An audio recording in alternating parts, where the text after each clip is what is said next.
As you're watching this on YouTube, Google stock is down 8.7% in just one day.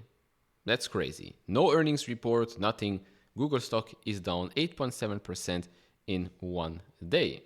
It's quite a lot of market cap to lose in one day without having to report earnings or anything like that. So what exactly is going on here? Well, it's because of Apple, it's because of the ongoing lawsuits, so we get more and more information that comes out, whether it's Google specifically or one of Google's partners, in this case Apple. You don't know, Google is paying Apple billions of dollars to be the default search engine on the iPhone, on those devices. So what exactly has happened that caused such a big reaction from the stock market? Well, funny enough, Apple admitted that people use their Safari browser less and less. So that's why Google is down 8.7%. Make it make sense. But they also said something else about AI-powered search, etc, etc. So let's discuss all of that in this video. If you enjoy this type of videos, hit all the buttons, especially the subscribe one. Very close to reaching 90,000 subscribers. A lot of you are watching but not subscribing, so hit that red button. It's free. You can always unsubscribe later. If you want to support me even further, do check out the link down in the description and in the pinned comment to the top 10 best stocks to buy now, or go to fool.com/couchinvestor. Thank you very much. So we've got this headline right here. Apple's Q says iPhone maker exploring adding AI search as queries fall. And he said the following: Google remains the best search engine. Bing hasn't improved significantly, making it a poor choice for Safari users. Apple is exploring AI-powered search for Safari with potential partners like Perplexity and Anthropic.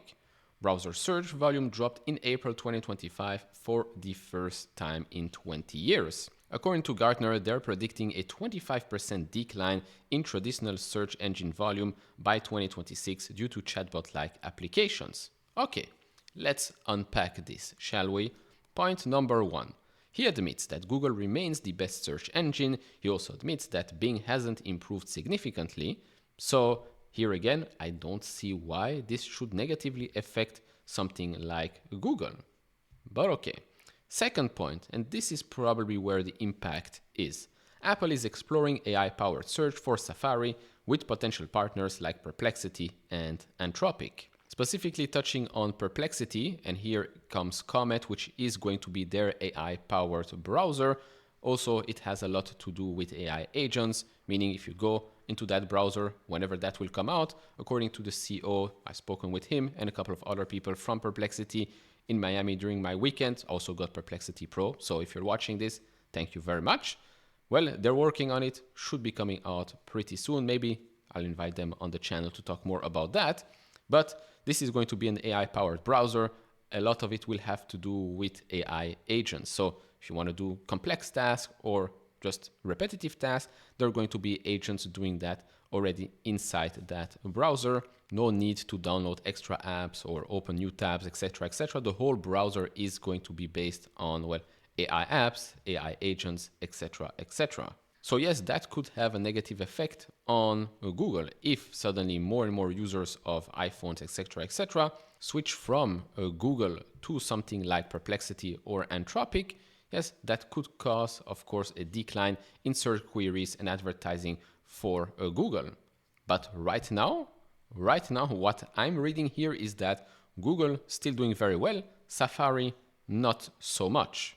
Now, of course, some might say, yeah, but if I read this, browser search volume dropped in April 2025 for the first time.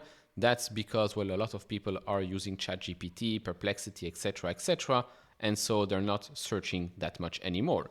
Well, I would say, okay, good point. But based on the data that we have, especially from Google's last earnings report, well, we see that search is actually still doing quite well, right? If we go and look at Google search and others, that has increased 10% year over year. YouTube ads increased 10% year over year as well. If you're looking at the overall Google business or Alphabet business, I mean, where here do you see a business that is struggling? More specifically here, Google search and other revenue. Where exactly is the struggle? Well, remember, they also told us that Google AI overviews reach 1.5 billion users a month. And then you might say, yeah, but what about the monetization rate? Well, they told us here that AI overview search monetization is the same rate as standard search. Moreover, let's look at some more data, shall we? Okay, let's focus on this one right here. Global Google daily active user.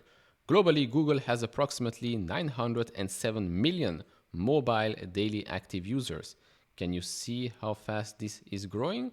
Pretty impressive, no? Especially after, well, ChatGPT, Grok, Perplexity, Anthropic, and all of those have come out. Interesting thing here. Let's look at global Google daily active users year-over-year growth. Well, they were up 13% year-over-year in April, same with March. So here again, why is Google stock getting hurt on these comments when clearly they have momentum? Looking at US Google daily active users, that has also increased more recently. Quite interesting there, no? That has increased 7% year over year, up 2% month over month to 52 million. US Google daily active users year over year growth, as you can see right here, has also seen a nice acceleration. So yeah, when I look at the data and then I look at the headlines, I'm scratching my head here because something just doesn't make much sense. And then as for the last part here, Gartner predicting a 25% decline in traditional search engine volume by 2026 due to chatbot-like applications. Okay, let's say this happens. Well, this would also mean that people will start using Gemini more and more. This probably also does not include the fact that people might be using AI overviews, which is basically already integrated in Google search, because let's face it, Google has already evolved each and every year for the last 10 plus years or so, right? This is not the 10 blue links economy anymore, far from it. So I don't know what they consider here traditional search volume anymore, because right now, searching on Google is already not considered, in my eyes, traditional search engine volume. Because if you go on Google right now, well, the first part is already AI generated. So is that part of it or isn't that part of it? I don't know. But anyways, as you know, Google has other businesses. Of course, the majority comes still from search and advertising, but let's not forget YouTube ads. Let's not forget subscription platform and devices, which increased 19% year over year. And of course, let's not forget Google Cloud as well.